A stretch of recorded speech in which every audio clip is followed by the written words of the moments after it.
माणसाच्या शरीरात काय आहे हे कोणालाच माहीत नव्हतं. कोणाच्या हातात काय फ्रॅक्चर झाले हे कळायला डॉक्टरांना डायरेक्ट फाडावं लागत होतं. पण मग एक दिवस एक माणसाच्या लॅबमध्ये एक विचित्र प्रकाश दिसला, जो हाडं आरपार पाहत होता. त्याचं नाव होतं एक्स-रे. आणि ही कहाणी आहे एका अपघाताची, ज्याने विज्ञानाचा चेहरा बदलून टाकला. 1895 जर्मनी. एक वैज्ञानिक विल्यम रॉन्चन आपल्या लॅबमध्ये काम करत होता. त्याचं लक्ष होतं कॅथोड रेजवर. पण त्याच वेळी त्याने पाहिलं, डार्क रूममध्ये एक फ्लोरोसेंट स्क्रीन चमकली, पण तिथं कोणताही लाईट सोर्स नव्हता. आणि तो चकित झाला.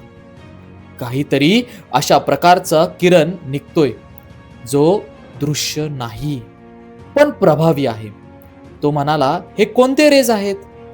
माहित नाही. म्हणूनच नाव ठेवलं एक्स रेज. एक्स म्हणजे अननोन. रॉन्चनने एक्सपेरिमेंट चालूच ठेवल्या. एक दिवस त्यानं त्याच्या बायकोच्या हातावर एक्स रेज टाकले आणि त्याला दिसलं हाड आणि अंगठी. ही होती जगातील पहिली मानवाची एक्स-रे इमेज.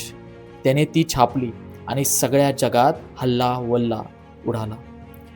या ॲक्सिडेंटल शोधामुळे डॉक्टरांना शरीराच्या आत बघता येऊ लागले. कोणत्याही सर्जरीपूर्वी कोणतं हाड तुटलंय, कुठे ट्यूमर आहे, लंग्समध्ये इन्फेक्शन आहे का, सगळं कळायला लागलं. एक्स-रेमुळे विज्ञानाचंच नाही तर माणसाच्या आयुष्याचंच बदललं झाला. आजचे CT scan, MRI, even radiation therapy याची सुरुवात एक्स-रे पासूनच झाली. आपल्याला वाटतं एक्स-रे म्हणजे हाडांचा फोटो, पण खरं तर एक्स-रे हे एक इलेक्ट्रोमॅग्नेटिक वेव्ह आहे, जे लाईटपेक्षा कमी वेव्हलेंथ आणि जास्त एनर्जी ठेवते.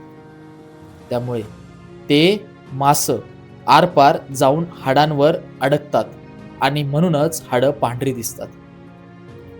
खरं पाहिलं तर तुमचं स्केलिटन हे रोज एक्स-रे मुळेच जगात दाखवता येतं. विल्यम रॉन्चनला त्याच्या ॲक्सिडेंटल शोधासाठी पहिलं नोबेल प्राइज मिळालं, फिजिक्स 1901 मध्ये. आणि त्याचं नाव आज रॉन्चन रेज म्हणून देखील ओळखलं जातं. एक अज्ञात किरण, एक विस्फोटक प्रयोग आणि अख्ख्या वैद्यक क्षेत्राचा कायापलट. हेच असतं पुस्तकाच्या पलीकडचं विज्ञान. एक्स-रे फक्त हॉस्पिटलमध्येच असतात असं वाटतंय तर हा व्हिडिओ शेअर करा त्या प्रत्येक क्युरियस मित्राला, जो ॲक्सिडेंटमध्येही इन्स्पिरेशन शोधतो. उद्या भेटूया नवीन शोध, नवीन कथा पुस्तकाच्या पलीकडच्या. आणि असंच जर स्मार्ट पद्धतीने शिकायचं असेल तर मी रोज रात्री लाईव्ह येतो 9 आणि 10 वाजता. 9 वाजता 10वी साठी आणि 10 वाजता 12वी साठी. आणि अजून अशा 2 मालिका आपल्या सुरू आहे आपल्या क्लासच्या चॅनलवरती. सो चॅनलला संपूर्णपणे जाऊन बघा एकदा. जी दुसरी मालिका आहे ती आहे अर्धसत्य, ज्यामध्ये तुम्ही रोज काहीतरी नवीन शिकत असता किंवा काहीतरी करत असता, पण त्यामागचं विज्ञान आणि अध्यात्मज्ञान तुम्हाला माहीत नसतं. आणि तिसरी मालिका जी आहे खरं काय आहे. मालिकेचं नाव खूप खतरनाक आहे, पण यामध्ये आपण बघतो भारतात, आपल्या महाराष्ट्र राज्यात आणि या विश्वामध्ये नक्की काय होते, नक्की काय हालचाली आहे ज्या माणसाला प्रेरणा देतात किंवा माणसाला संपवत चालल्या. तर खरं काय आहे या मालिकेला नक्की भेटतं. आणि भेटूया उद्या 7 वाजता अशाच एका नवीन भागात आणि बघूया उद्याचे शास्त्रज्ञ नक्की काय म्हणतात.